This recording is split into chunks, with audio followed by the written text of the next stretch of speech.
With Shohei Ohtani officially signing with the Los Angeles Dodgers, expect the MLB offseason to really pick up over the next few days. We know Yamamoto might sign by the end of the week. Jordan Montgomery, Blake Snell, all those guys. I want to ask you this, Alex, and it's starting to kind of come to fruition. Like I think a lot of the negative Braves fans would have said, hey, are we really even going to add a starting pitcher? We missed out on Aaron Nola, Sonny Gray. Is Dylan Cease really a viable option? Do they even think Tyler Glasnow is healthy enough to invest in that kind of option? Do you think they add a starting pitcher now before the start of the season? I want to hear your opinion, then I will give mine. I'll put, yeah, I do think they'll add a starter in some form or fashion. I'm not going to say what kind. If I did have to say, it would be somewhere along the lines of a low-cost, high-upside type of arm that Anthopoulos has consistently acquired or at least been attracted to. And I don't think it's, for those negative Braves fans that are, probably happy that they were right.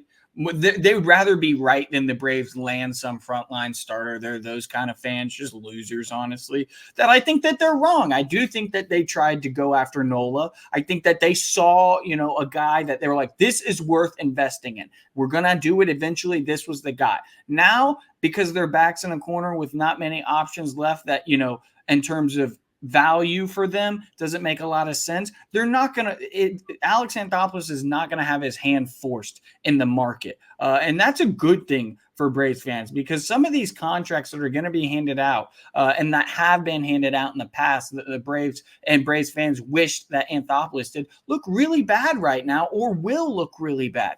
So I think that, it could come in the form of maybe a versatile guy who's similar to Ronaldo Lopez, like Seth Lugo. Maybe that would be amazing. I really think, that's awesome. And I think that a deal hasn't come to fruition because maybe the Braves aren't too interested in him. I don't know. Or in the form of a one-year deal, a guy who really wants to reestablish his free agent value.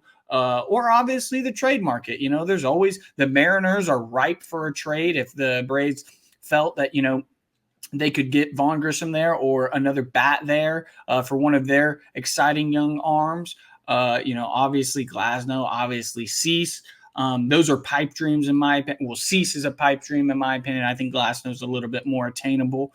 But I do think it'll happen. I just don't think it's going to be the sexy acquisition that many Braves fans are hopeful for. And then they'll blame it on the Braves being cheap. That's what they'll do. Well, I think that's my thing. I'm going to go ahead and say no. I just think the internal options that the Braves have, whether it be Ian Anderson in the middle of the season, Huascar Ynoa, Ronaldo Lopez, Hurston Waldrep, AJ Smith-Shawver, are probably as good in terms of upside as anything you're going to get at the lower end of the spectrum when you talk about Seth Lugo and stuff like that.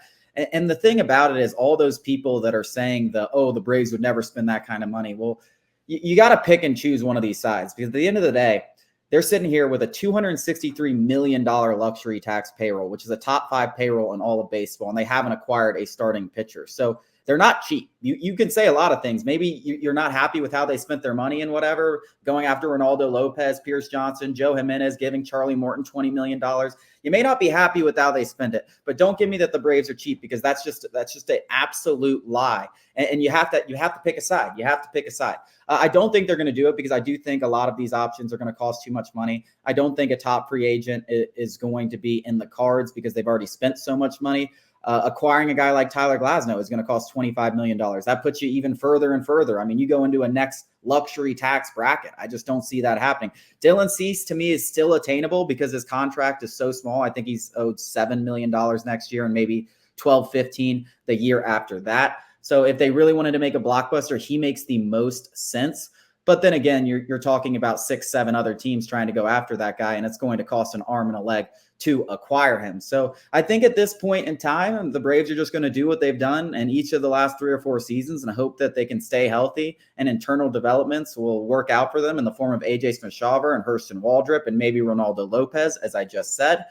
And I don't necessarily think that's a bad course of action. If you're not going to get a frontline guy, I'm not too pissed about you seeing what Bryce Elder, AJ Smith-Shawver, Hurston Waldrep, Ronaldo Lopez can do in your rotation. So I don't hate the course of action. I always thought the dire need for a starting pitcher was a bit overblown. I think they did go after a guy like Aaron Nola. I think they need to go after a frontline guy. If it's not a frontline guy, we're not really upgrading anything here. You got enough depth and enough upside with a lot of these young arms. So I'm at the point in the offseason where I'm going to agree with a lot of these Debbie Downers, and I am going to say that they just ride this thing out and maybe reevaluate the situation at the trade deadline, which they can do. Yeah, hope is not a strategy in any facet of life. You cannot hope. It might work out, but hoping is a poor man's strategy. It's a loser strategy.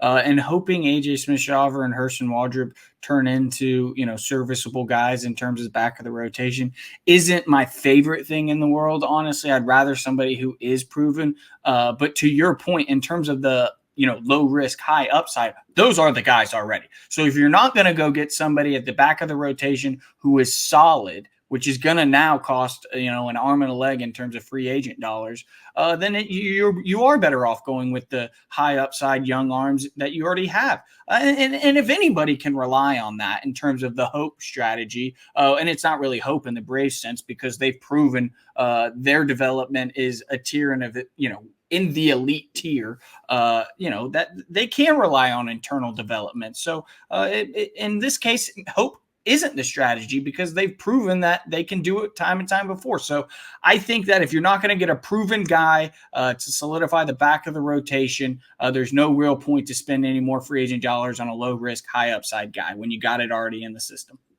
Yeah, and I just don't think there's that many guys out there. Like I like Luis Severino, he's already signed. So there's just not that many guys out there that are just 1-year deals that could really pop off and be huge additions. Coming up after the break, we're going to get into the Georgia Bulldogs offseason talk.